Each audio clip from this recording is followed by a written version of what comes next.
8 candidates proceed to an examination hall. They enter the room and they sit. After they settle down, the security guard leaves the room and stands by the door with his gun, and the invigilator walks inside the hall. He introduces himself as the invigilator and tells them they wouldn't apologize for the stress they had gone through before reaching that stage of the competition, because their company is a top company that needs a staff that is hardworking and resilient, so everything they had gone through is part of the process and can't be removed from it. He tells them they are at the final stage and someone will leave there with an employment letter while the others will leave with just transport fare home. Whoever will win depends on the question and the answer. He reminds them that with their several tests, they should have figured out how the power of their company works, and every rule left in that room is the rule of their company. And the rule must be complied with. He says their instruction must be obeyed if they don't want to get disqualified. He gives the instructions. The first is that no one must speak to himself or the guard, and anyone who does so will be disqualified. Under no circumstances should anyone destroy their question paper, whether deliberately or mistakenly, and anyone who does so will be disqualified. Also, no one should leave the room for any reason, and doing that will also mean disqualification. He asks if they have any questions and they do not reply, so he wishes them good luck. He switches on the timer, telling them they have 80 minutes to answer the questions and that 80 minutes will determine the rest of their lives, whether they will join the firm and take all the benefits that come with it or go home empty-handed. He leaves them in the room and orders them to start the examination. Each paper has the candidate, number, and the candidates open the question paper. To their shock, the paper is empty. They don't know the question, and one of them, who assumes it's an open test for them to convince the firm to employ them, starts writing to convince the firm. The camera sees that she is writing, and they take it as destroying the question paper, so the guard drags her away from the room despite her pleas. The others stay in the room silently until one of them eventually speaks up. She says that she thinks the instruction is not about what the invigilator told them, but what he didn't say, and the invigilator didn't say that they shouldn't speak to each other, so he thinks they can talk to each other. The others look at him for a while, and they see that the guard didn't do anything, so they realize they can talk. He asks them if anyone has been able to find the questions, and they tell him no. He says that he thinks they are allowed to work jointly to find the question. But one of them asks him why they will work jointly with him when they know that they are competing for just one position. He argues that he thinks the examination is about the answer and not the question, so they can call work together to find the question.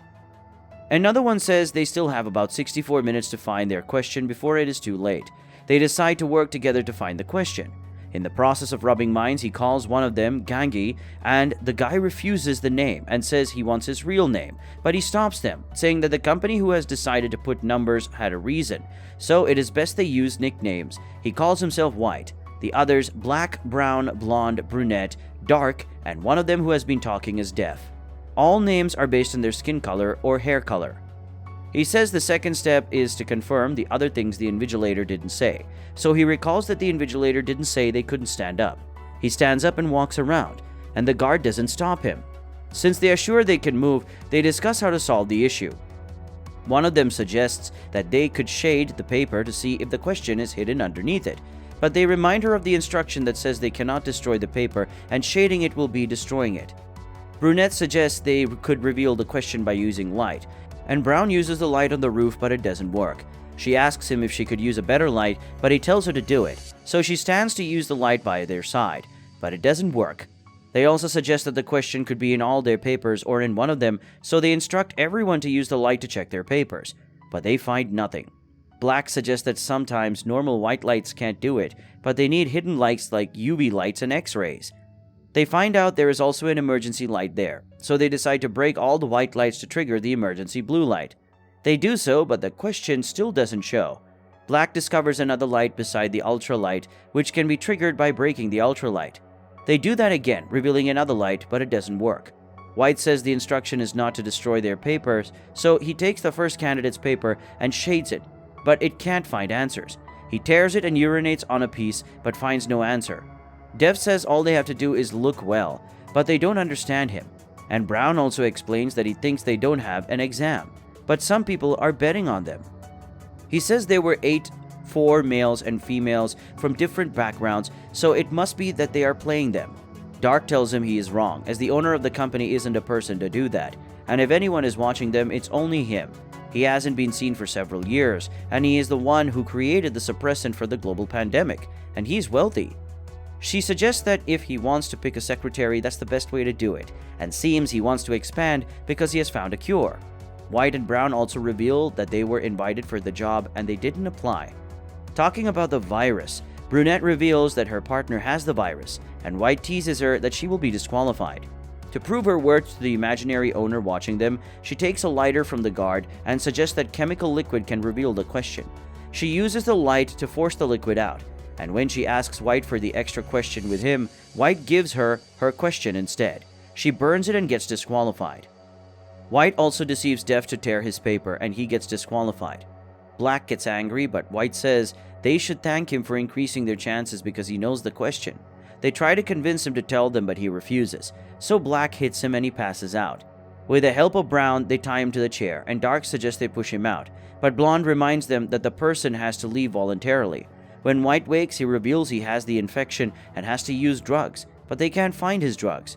Brown also notices that Dark has enough information about the company. He asks her what she knows, and when she refuses, he hits her and ties her. He starts threatening her to talk, and she reveals that she works for the company, although she applied for the position separately and she isn't there for the company. Brown realizes she isn't lying and releases her. White goes into convulsions and Black reveals he has the virus and his wife died from it, so White really needs his drug.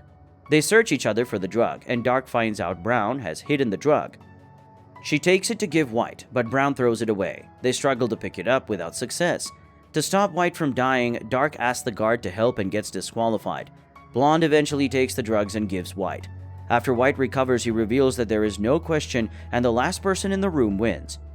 He looks at the guard's gun and Black assumes he wants to take it, so he runs to take it instead. He convinces White that they can all win. He hits Black and stabs him with the pencil, then stabs Brown. He takes the gun and finds out it is fingerprint triggered, so he uses the guard's fingerprint. He tells the others to leave the room if they don't want to die. Brown does so, and Blonde attempts to go too, but switches off the light with a voice activation so Black can attack White. But Black gets shot. Blonde leaves the tip of her leg inside the room, and when White notices, he attempts to shoot her, but the timer switches off. He assumes he has won, so he screams that the invigilator should declare him only for the guard to show him the time and let him know that the Def hastened up the timer and the exam hasn't ended.